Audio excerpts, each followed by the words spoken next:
नमस्कार साथीहरू, म राजु पौडेल। शेयर बजारको ज्ञान दिने क्रममा आज पनि म तपाईहरुलाई भोलिबाट नेप्सेको अवस्था के हुन सक्छ, अझै घटेर तलै जान सक्ने अवस्था छ कि यहीँबाट फर्कन सक्ने अवस्था छ भनेर नेप्सेको एनालाइसिससँग सम्बन्धित भिडियो लिएर तपाईहरु समक्ष प्रस्तुत भएको छु। अब म तपाईहरुलाई आजको यो भिडियोमा नेप्सेको एनालाइसिस र नेपालको कमर्सियल बैंकहरु मध्ये त्यति धेरै घट्न नमानेको र रिटर्न पनि एभरेजमा सन्तुलित रिटर्न रहेको प्राइम कमर्सियल बैंकको टेक्निकल एनालाइसिसबाट हेर्दाखेरिको अवस्था के छ भन्ने बारेमा पनि जानकारी गराउन गइराखेको छु। अब म तपाईहरुलाई यो भिडियोतर्फ ध्यान केन्द्रित गराउन चाहन्छु। तपाईहरु हाम्रो यो स्टक गुरु युट्युब च्यानलमा पहिलो पटक भिजिट गर्दै हुनुहुन्छ र हामी र हाम्रो च्यानललाई माया गर्नुहुन्छ भने तल लेखेको सब्स्क्राइब बटनमा एक क्लिक गर्न नभुल्नुहोला, साथै बेल बटनमा पनि एक क्लिक गर्नुहोला भन्दै अब म तपाईहरुलाई नेप्सेको अपडेटको अवस्था के छ भन्ने बारेमा जानकारी गराउन गइराखेको छु। अहिले नेपालको शेयर बजार 3227.11 को एउटा हाईएस्ट पोइन्ट बनाइसकेपछि निरन्तर रूपमा डाउन ट्रेन्डमै छ बजार र एउटा डाउन ट्रेन्ड फिनिश गरेर 2481 मा आएर एउटा बटम लगाएर फेरि एक लट हाई मा गएर फेरि अहिले डाउन ट्रेन्डमै गइराखेको छ र यो जुन सपोर्ट एरिया छ यो विगतका क्यान्डलहरुको सपोर्ट, यो सपोर्टमा आएर अस्ति एउटा बेरिश क्यान्डल बनाएर सपोर्ट बनाइराखेको छ र अपट्रेन्ड च्यानलको जुन ट्रेन्ड लाइन हो यो ट्रेन्ड लाइनलाई पनि यसले सपोर्ट बनाइराखेको छ। 200 डेजको यो मुभिङ एभरेजलाई यसले तोडेर तलतिर गइराखेको छ। यसबाट अब यहीँबाट आइतबारबाट फर्क्यो भने ज्यादै राम्रो हुन्छ। यदि यहाँबाट पनि फर्कन सकेन भने अब अर्को यसको सपोर्ट एरिया भनेको यो एरियातिर यसको सपोर्ट हुनेछ। यो एरियातिर जुन 2511 को अर्को सपोर्ट हुनेछ भने त्यहाँबाट पनि मार्केट तलतिर लाग्न थाल्यो भने पहिलाको जुन सपोर्ट छ यो सपोर्ट एरिया भनेको जुन 2371 सम्म मार्केट आउने अवस्था देखिन्छ। तर आशा गरौं यहाँ त्यतातिर भयंकर स्ट्रङ सपोर्ट एरियाहरु तोड्दै तल आउनलाई अलि गाह्रै होला, किनभने मार्केट अहिले बेरिसमै गएको अवस्था होइन भन्ने कुराको पनि म तपाईहरुलाई जानकारी गराउन चाहन्छु। यसरी हेर्दाखेरिको अवस्था यस्तो छ भने अनि टेक्निकल टुल्सबाट हेर्दाखेरिको अवस्था के छ भन्ने बारेमा म तपाईलाई यो बोलिन्जर बेन्डबाट जानकारी गराउन गइराखेको छु। बोलिन्जर बेन्ड अहिले तलतिर फुक्न सुरु गरेको छ, यसबाट मार्केट डाउन ट्रेन्डमा छ भन्ने संकेत गर्छ र बोलिन्जर बेन्डको जुन यी तीनवटा लाइनहरु हुन्छन् यो लाइन मध्ये लोवर बेन्डमा निरन्तर रूपमा क्यान्डलहरु बनिराखेका छन् र लोवर बेन्डमा क्यान्डलहरु बन्न थाले भने त्यहाँ ओभरसोल्ड छ, मार्केटमा लगानीकर्ताहरु फियरमा छन् भन्ने कुराको संकेत गर्छ। कुनै पनि बेला मार्केट बाउन्स ब्याक हुन्छ भन्ने पनि यसले संकेत गरेको हुन्छ। त्यसकारण अहिले यो हामी बोलिन्जर बेन्डको लोवर बेन्डमा क्यान्डलहरु बनिराखेको हुनाले भोलिको क्यान्डल कस्तो बन्छ त्यसले बजार माथि जाने कि तल जाने भन्ने कुराको संकेत हामीलाई दिन्छ नै। यसबाट हेर्दाखेरिको अवस्था यस्तो छ भने भोल्युम बेसबाट हेर्दाखेरि भोल्युम एभरेज भोल्युम भन्दा तलै भोल्युम परिराखेको छ। अस्तिको दिन भोल्युम त बढेको छ तर यो सेलिङको भोल्युम परेको अवस्था देखिन्छ, किन भन्दा भोल्युमको यो बार चाहिँ रेड बनेको छ। यसबाट सेलरहरुको जित छ, बायरहरु भन्दा सेलरहरु बढी एक्टिभ छन् बजारमा भन्ने कुराको पनि यसले संकेत गरेको छ भने मेन यो इन्डिकेटरमा जुन आरएसआई को इन्डिकेटर हो यो आरएसआई को इन्डिकेटर ले अहिले एउटा फेरि एउटा सपोर्ट जोन एरियातिर आउन सुरु गरेको छ। अहिले आरएसआई को इन्डिकेटर लगभग 34.16 मा आएको छ। यसभन्दा अगाडि पनि यतैतिर यो 30 तिर जुन ओभरसोल्ड जोन भनेर भनिन्छ आरएसआईबाट हेर्दाखेरि यो ओभरसोल्ड जोनमा आरएसआई आएर फर्कन सक्ने सम्भावना पनि प्रबल रहन्छ। त्यो भन्दा माथिबाट पनि फर्कन सक्छ। डी को आरएसआईबाट हेर्दाखेरिको अवस्था यस्तो छ। तपाईलाई आरएसआईबाट हेर्दाखेरि जुन अहिले मोडर्न आरएसआई छ 4260 भयो भने मार्केट साइडवेजमा छ भनेर हामीले बुझ्नुपर्ने हुन्छ। 40 बिलो भयो भने मार्केट बेरिसमा छ, ओभरसोल्डमा छ भनेर बुझ्नुपर्ने हुन्छ भने 60 अबोभ छ भने मार्केट बुलिसमा छ भनेर बुझ्नुपर्ने हुन्छ। यस पछाडी जुन यो एउटा हाई बनाइसकेपछि 24 अगस्त पछि झरेको मार्केट अहिले केही समय यहाँ बेरिस बन्यो, फेरि साइडवेज बन्यो, 60 मा गएर डबल ट्याप बनाएर यो आरएसआई तल झरेर फेरि अहिले 40 भन्दा पनि तल गएको छ। अब हामी आशा गरौं 40 यो 34 मा आइसकेपछि अब यो 30-31 तिर आएर आरएसआई ले फेरि फड्को मारेर माथि नै जानेछ भन्ने मलाई आशा लागेको छ। विगतमा पनि त्यही भइराखेको छ। विकबाट हेर्दाखेरि पनि विकको आरएसआई पनि अहिले 40 तिरै 42 तिर आइसकेको छ। पहिला पनि 41 बाट एकचोटि, अर्को चाहिँ 38 बाट एकचोटि फर्केर माथि गएको थियो। हामीले आशा गरौँ यो पनि अहिले 40 41 बाटै फर्कने छ र माथि गयो भने 60 मा गएर नठुकिकन माथि गयो भने हामीले 80 सम्म ल्याइहाल्नुपर्ने हुन्छ। अहिलेलाई हामी यो आशा नगरौँ तुरुन्तै अफ ट्रेनमा गएर बुलिस्टै होला भन्ने आशा नगरौँ। केही समय साइड वेज पनि जान सक्छ। किन अहिले बजार निरन्तर घटिराखेको छ भन्ने कुरा तपाईँले बुझ्नुभएकै छ।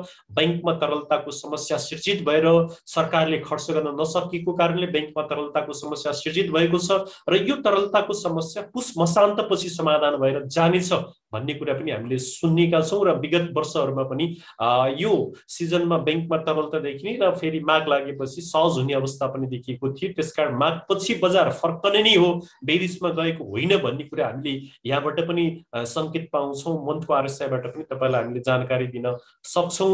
मार्केट बेरिसमा गएको छैन भन्ने कुरा तपाईँले मन्थको आरएसआईबाट पनि थाहा पाउन सक्नुहुन्छ। किनभने मन्थको आरएसआईमा जबसम्म यो आरएसआई 60 भन्दा बिलो जाँदैन तबसम्म मार्केट बुलबाट बियरमा गएको भनेर भन्न सकिँदैन। मन्थको आरएसआई अहिले 60 तिर आइसकेको छ र 60 मा अथवा 60 59 तिर सपोर्ट लिएर फर्कन सक्ने प्रबल सम्भावना छ। किन सम्भावना छ भनेर पनि म तपाईलाई देखाउन चाहन्छु। यो भन्दा अगाडिको बुलमा जति बेला आरएसआईले 1 जुलाई 2014 मा एउटा हाई 86 पोइन्टको हाई बनायो, त्यसपछि आरएसआई मार्केट करेक्सन भएर लगभग आरएसआई तपाईको 2 नोभेम्बर 2014 मा 61 सम्म आयो। त्यसपछि एउटा बाउन्स ब्याक भएर फेरि माथि गयो। त्यसपछि घटेको लगभग आरएसआई 56 सम्म आयो, त्यहाँबाट पनि माथि गयो। त्यसपछि फेरि आरएसआई 58 तिर आएर एउटा बाउन्स ब्याक गरेर तपाईको मन्थको आरएसआईले 80 भन्दा माथि गएर बल्ल करेक्सन भएर बेरिसमा गएको थियो।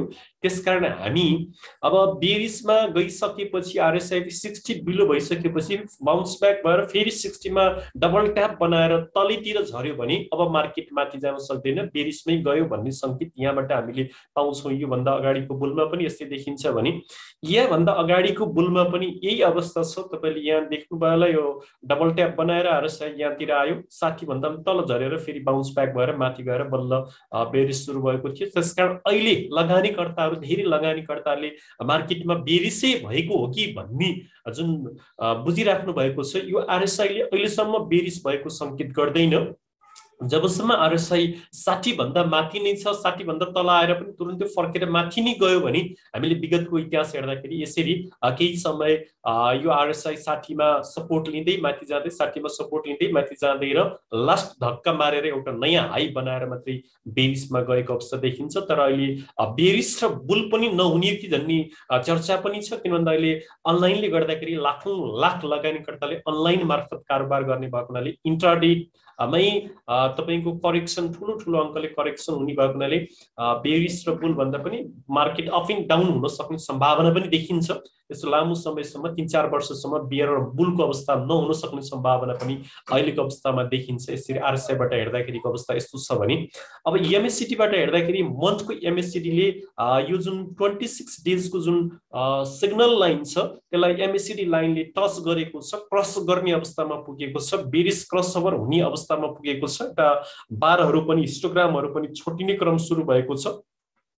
यसरी विगतमा पनि हिस्टोग्रामहरू छोटिएर तल गएको, त्यसपछि 12 डेज एमएससीडी लाइनले काटेर यो 26 लाई काटेर फेरि माथि गएर फेरि काट्न खोजेर माथि नै गएको इतिहास पनि हामीले देखेका छौं विगतको बुलहरुमा। त्यसकारण यसले काट्दैमा बेरिस हुने अवस्था हामी देख्दैनौं, किनभने काटेर फेरि माथि गएको हामीले इतिहास तपाईलाई यहाँ यतातिर देखाइसकेका छौं। त्यसकारण एमएससीडी बाट पनि बेरिसमै गएको भन्ने संकेत त हुँदैन, तर अहिले मार्केट डाउन ट्रेन्डमा छ भन्ने कुरा स्पष्ट संकेत गरेको छ भने विकबाट हेर्दाखेरि यो अब जिरो लाइन भन्दा तल यो एमएससीडी को लाइन जान सुरु गरेको छ। तर विकको जुन क्यान्डलहरु जुन बारहरु हिस्टोग्रामहरु छोटिँदै गएका थिए, तर फेरि अहिले लम्बिने क्रम सुरु भयो जिरो भन्दा माथि नजाँदै। यसबाट अझै कि मार्केट डाउनमै छ, डाउन ट्रेन्डमै छ भन्ने संकेत यसबाट देखाइराखेको छ भने अब डे बाट हेर्दाखेरिको अवस्था त अहिले बेरिसमै छ एमएससीडी बाट हेर्दाखेरि। किन भन्दा 12 डेजले 26 डेजलाई काटेर यहाँ बेरिस क्रसओभर गरेको थियो 23 नोभेम्बरमा र बारहरू पनि हिस्टोग्रामहरू पनि लम्बिने क्रम सुरु भएको छ। रेड बारहरू बनिराखेका छन्, जिरो लाइन भन्दा तल बार बनिराखेका छन्। अब हामी कति बेला मार्केटमा इन्ट्री हुने भन्ने कुरा तपाईले MACD लाई मात्र फलो गरे पनि जति बेला MACD को 12 डेज लाइनले 26 डेज को यो सिग्नल लाइनलाई तलबाट काटेर माथि बुलिश क्रसओभर गर्छ र यी हिस्टोग्रामहरू जिरो लाइन भन्दा यो जुन हामीले बोर्डर लाइन बनाएका छौं यो लाइन भन्दा माथि बारहरू बन्न सुरु गरेपछि हामी मार्केटमा इन्ट्री हुने र माथिबाट तल काट्दाखेरि जुन बेरिश क्रसओभर भनेर भन्ने गरेका छौं र जिरो लाइन भन्दा तल बारहरू बन्न थालेपछि हामी एक्जिट हुने भन्ने कुरा यसबाट स्पष्ट रूपमा तपाईले जानकारी लिनु होला। त्यसैगरी यो DMI ADX बाट हेर्दाखेरि पनि DMI माइनस लाइन नै एक्टिभ छ, माथि नै छ, तर ADX को लाइन यहाँ आएर घुमेको छ, तर घुमाइ चाहिँ बेरिश लाइन सँग घुम्न सुरु गरेको अवस्था देखिन्छ। बुलिश लाइन जुन DMI प्लस लाइन तलैतिर गइराखेको छ यो 25 लाई काटेर तलतिर गएको छ। यसबाट मार्केट अहिले डाउन ट्रेन्डमै छ, मार्केटको बेरिश ट्रेन्ड एक्टिभ छ, बुलिश ट्रेन्ड इनएक्टिभ छ भन्ने कुरा यो DMI ADX बाट संकेत गरिराखेको छ भने यता चाहिँ फिबोनाची बाट हेर्दाखेरिको अवस्था हामीले तपाईलाई यो एरिया एकदमै स्ट्रङ एरिया छ, यसलाई तोड्न गाह्रो हुन्छ भनेर यसभन्दा अगाडिको भिडियोहरुमा भनेका थियौं, जुन भिडियोहरु आई बटममा पनि हामीले राखेका छौं। 0.618 भनेको फिबोनाचीको यो गोल्डन रेशियो, एक स्ट्रङ रेशियो, यसमा 3-4 दिनसम्म अड्क्यो मार्केट, तर यसलाई तोडेर अस्तिको दिनमा मार्केटले झुक्काएर यो दिनको जुन 1 डिसेम्बरको दिन जुन इन्भर्टेड ह्यामबर्ग क्यान्डल बनेपछि मार्केट अप ट्रेन्डमा जानु पर्ने थियो, तर त्यो नगएर मार्केटले झुक्काएर फेरि अर्को डाउन ट्रेन्ड सुरु गरेको छ र त्यो डाउन ट्रेन्ड यसभन्दा अगाडिका यी क्यान्डलहरुको जुन रेसिस्टेन्ट थियो त्यो रेसिस्टेन्टमा आएर सपोर्ट बनाएको छ। हामीलाई थाहै छ कि एउटा ब्रेकआउट गरिसकेपछि, बेरिश ब्रेकआउट गरिसकेपछि फेरि अर्को रेसिस्टेन्टमा गएर त्यसले सपोर्ट लिन्छ र त्यो रेसिस्टेन्ट लाई तोड्यो र अर्को ब्रेकआउट गरेर फेरि तलैतिर गयो भने फेरि अर्को गोल्डन रेशियो अथवा फिबोनाची रेशियोमा सपोर्ट लिन्छ भन्ने कुरा हामीले तपाईलाई धेरै पटक भनेका छौं। अब यसको अबको सपोर्ट एरिया भनेको 0.786 हुन्छ, जुन 2560.89 को जो यही अस्ति त्यही नेरोफेरो आएर माथि नै गएर बन्द भएको छ। यता क्यान्डलहरु पनि यहाँ धेरै 3-4 वटा क्यान्डल यो एरियामा रेसिस्टेन्टको रूपमा छन् भने यहाँबाट पनि मार्केट तल गयो भने 0.786 बाट जुन 2560 बाट पनि मार्केट तल गयो भने पहिलाको लो जुन छ त्यो लो सम्म 2500 सम्म मार्केट जान सक्ने सम्भावना देखिन्छ। यदि तपाईहरु अस्तिको दिन इन्ट्री हुनु भएको छ भने अब यो 0.786 को यो क्रस काटेर तल गयो भने स्टप लस गर्नुपर्छ भन्ने कुरा पनि याद गर्नु होला। यदि ट्रेडिङ गर्ने उद्देश्यले शेयर किन्नु भएको छ भने यदि भोलिको दिनमा यहीबाट मार्केट फर्केर यो 0.618 काटेर क्यान्डल बन्यो भने हामी इन्ट्री हुनुपर्छ भन्ने कुराको पनि हामीले यहाँबाट संकेत पाउन सकिन्छ। त्यसैगरी यहाँबाट पनि मार्केट तल खस्यो, यो 2500 लाइनबाट पनि 2500 को लाइन एकदमै स्ट्रङ लाइन छ, यहाँबाट पनि मार्केट तल खस्यो भने त्यसपछाडीको अर्को जुन पहिलाका क्यान्डलहरुको जुन सपोर्ट छ त्यो सपोर्टमा गएर मार्केटले सपोर्ट लिन सक्ने सम्भावना छ, जुन भनेको 2393 तिर हो। त्यहाँबाट मार्केट गयो भने त 1.618 जो एकदमै स्ट्रङ गोल्डन रेशियो भनेर चिनिन्छ यो रेशियोमा आउन सक्ने सम्भावना हुन्छ। तर यहाँसम्म अहिले मार्केट नजाला, किन भन्दा पुस मसान्तपछि माग लागिसकेपछि बैंकको तरलता पनि समस्या समाधान भएर जानेछ र कोभिडको यो जुन अहिले नयाँ भाइरस आयो भन्ने व्यापक बजारमा चर्चा हल्ला पनि छ, त्यसले गर्दा बैंकको लगानी खुम्चन सक्ने सम्भावना हुन्छ र बैंकमा तरलता समस्या समाधान भएर फेरि शेयर बजारलाई पोजिटिभ असर गर्ने सक्ने सम्भावना पनि हुन्छ। त्यसकारण हामीले आशा गर्यौं यहीबाट मार्केट फर्क्यो भने फर्क्यो, किन भन्दा यो पनि एकदमै स्ट्रङ सपोर्ट एरिया छ। यदि यहाँबाट तल खस्यो भने म्याक्सिमम खस्यो भने यसको 2500 सम्मको यात्रा यसले तय गर्न सक्छ। यहाँबाट तल जाने सम्भावना तुरुन्तै मैले देखेको छैन, तर तपाईले आफ्नो स्ट्र्याटेजी बनाएर स्टप लस र प्रॉफिट बुक को स्ट्र्याटेजी बनाएर कारोबार गर्नु होला। हाम्रो भिडियोलाई मात्र आधार मानेर शेयर खरिद बिक्री गर्नु नहोला। हामीले चाहिँ यो शिक्षा दिने उद्देश्यले मात्र यो भिडियो निर्माण गरेका हौं, कुनै तपाईहरुले यही भिडियोलाई आधार मानेर शेयर खरिद बिक्री गर्ने काम नगर्नु होला भन्ने कुरा पनि म जानकारी गराउन चाहन्छु। भने अर्को मैले तपाईहरुलाई अघि पनि जानकारी गराएको थिएँ, प्राइम कमर्शियल बैंकको टेक्निकल एनालाइसिसबाट हेर्दाखेरिको अवस्था के छ भन्ने कुरामा हामीले यसलाई हेर्दाखेरि यो यसले पनि बलिन्जर बेन्डको लोवर बेन्डमा आएर क्यान्डलहरू निरन्तर रूपमा बनाइराखेको छ र हामीले अघि नै भन्यौं ओभरसोल्डमा छ यो पनि। जब लोवर बेन्डमा क्यान्डलहरू बन्छन् भने यो कुनै पनि बेला यसको रिभर्स हुन सक्छ भन्ने संकेत पनि हामीले पाउनु पर्ने हुन्छ, किन भन्दा जब जब लोवर बेन्डमा आएर क्यान्डल बनेका छन् त्यसपछि मार्केट रिभर्स भएर माथि अप ट्रेन्डमा गएको छ। अहिले धेरै क्यान्डलहरू यहाँ बनिसकेको अवस्था छ, त्यसले गर्दा कुनै पनि बेला प्राइम कमर्सियल बैंक फेरि अप ट्रेन्डमा जान सक्छ, रिभर्स हुन सक्छ भन्ने कुरा हामीले यसबाट हेर्दाखेरि बुझिन्छ भने यता भोल्युम बेसबाट हेर्दाखेरि अस्तिको दिन एभरेज भोल्युम भन्दा माथि भोल्युम परेको छ, तर सेलरहरूको भोल्युम बढी परेको छ, सेलिङ भोल्युम बढी परेको छ, किन भन्दा यो रेड क्यान्डल बनेको छ भोल्युमको क्यान्डल।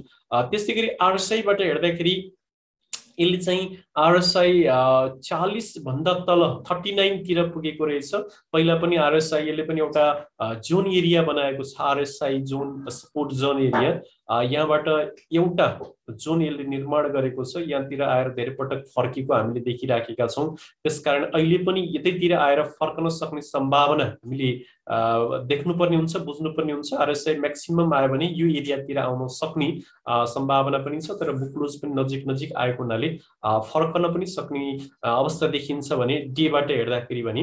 विकबाट हेर्दाखेरि यो विकमा अहिले यो 42 तिर छ, म्याक्सिमम झर्यो भने 40 सम्म आउन सक्ला विकमा भने। मन्थको बेसिसबाट हेर्दाखेरि यो अहिले माथि नै छ, मन्थमा हेर्दाखेरि 66 तिरै छ, त्यसकारण यसको अहिले बेरिसमै गएको अवस्था देखिँदैन। यता एमएससीडी ले पनि तल मुइ खान खोजेको देखिन्छ, तर मैले अघि नै भने मन्थको एमएससीडी फेरि फर्कन सक्ने सम्भावना पनि हुन्छ। यता डे को एमएससीडी मा यो धेरै समयसम्म जिरो लाइन भन्दा नै तल छ, यसको अर्थ यो पुरै साइडवेजमा छ भन्ने संकेत गरेको छ, किनभने यो एरियामा पुरै साइडवेजमा थियो। यो धेरै लामो समयसम्म यो कम्पनी साइडवेजमा गइराखेको छ र अब हामीले यो 12 डेजको जुन एमएससीडी लाइनले 26 डेजको सिग्नल लाइनलाई तलबाट काटेर यता बारहरू पनि हिस्टोग्रामहरू पनि जिरो लाइन भन्दा माथि बन्यो भने हामी इन्ट्री हुनुपर्छ। अहिले वेट एन्ड सीमै बस्दाखेरि बेस्ट होला यो कम्पनीको शेयरमा पनि। यता डिएमए एडीएक्सबाट हेर्दाखेरि यहाँ धेरै समय तलमाथि तीनवटै लाइन एकै ठाउँमा गुजिमिजिप भएको हुनाले यो साइडवेजमा थियो। अहिले ट्रेन्ड लाइन फर्किन सुरु गर्यो, तर यो बेरिस लाइनसित माथि जान लगेको हुनाले यसको बेरिस ट्रेन्डको अवस्था देखिन्छ। अहिले अप ट्रेन्ड त छ, तर यो ट्रेन्ड लाइन त अफमा छ, तर बेरिससँग माथि एक्टिभ भएको हुनाले यो कम्पनीको शेयर अहिले डाउन ट्रेन्डमा छ भन्ने कुरा यहाँबाट संकेत गरिराखेको छ भने। अर्को यता फिबोनाची बेसबाट सपोर्ट हेर्दाखेरि हामीले यहाँ एउटा स्ट्रङ सपोर्ट एरिया निर्माण गरेका छौं, किनभने धेरै पटक यही एरियामा आएर क्यान्डलहरू बनिराखेका छन् र यो मिड टर्मको जुन सपोर्ट खिचेर अनि सर्ट टर्मको सपोर्ट खिच्दाखेरि यो 0.618 र 0.786 एउटै लाइनमा पर्न गएको पनि छ। यतातिर पनि धेरै समय यहाँ एउटा सपोर्ट बनाएको थियो, त्यसकारण यो एरियालाई हामीले स्ट्रङ सपोर्ट एरियाको रूपमा प्राइम कमर्सियल बैंकको शेयर मूल्य यहाँसम्म आएर फर्कन सक्ने सम्भावना देखिएको छ। प्रबल सम्भावना 0.786 भन्दा तल र यो एरियामा यसले सपोर्ट बनाइराखेको छ भने यहाँ भन्दा तल गयो भने यसको अर्को सपोर्ट एरिया भनेको 1 हुनेछ, जो 440 सम्म म्याक्सिमम प्राइम कमर्सियल बैंकको शेयर खस्कियो घट्यो भने 440 सम्म आउने सम्भावना देखिन्छ। तर यहाँ धेरै पटक क्यान्डलहरूले एउटै लेभलमा सपोर्ट बनाएको हुनाले कुनै पनि बेला यसले बुलिश ब्रेकआउट पनि गर्न सक्छ, बेरिश ब्रेकआउट पनि गर्न सक्छ, मार्केट रिभर्स हुन सक्छ भन्ने संकेत गर्छ। तर हामीले आशा गरौँ यहीँबाट मार्केट फर्केला प्राइम कमर्सियल बैंकको, तर यहाँबाट खस्यो भने 440 यसको स्ट्रङ सपोर्टको रूपमा देखिराखेको छ, किन भन्दा 1 र यताको 0.786 एउटै लाइनमा पर्न गएको छ। त्यसरी हेर्दाखेरि दुईवटा फिबोनाची सपोर्ट खिचेर हेर्दाखेरि मिड टर्म र सर्ट टर्मको फिबोनाची रेशियोहरू मिल्न गए, एउटै लाइनमा पर्न गयो भने एकदम स्ट्रङ सपोर्ट र स्ट्रङ रेसिस्टेन्टको रूपमा हामीले हेर्नुपर्ने हुन्छ। अहिले चाहिँ एकदमै स्ट्रङ सपोर्ट एरियामा यसले बनाइराखेको छ। फर्स्ट सपोर्ट यो थियो 0.786, यसलाई तोडेर अहिले यो बिचमा छ। यो लेभललाई तोड्नलाई यसलाई गाह्रो भइराखेको छ किनभने धेरै दिनका क्यान्डलहरू यहाँ बनिराखेका छन्। यदि तोड्यो भने तपाईहरु यहाँ इन्ट्री हुनुभएको छ र यसलाई तोडेर तल गयो भने यहाँ स्टप लस गरेर निक्लनु पर्ने हुन्छ यदि ट्रेडिङ गर्ने उद्देश्यले किन्नु भएको छ भने।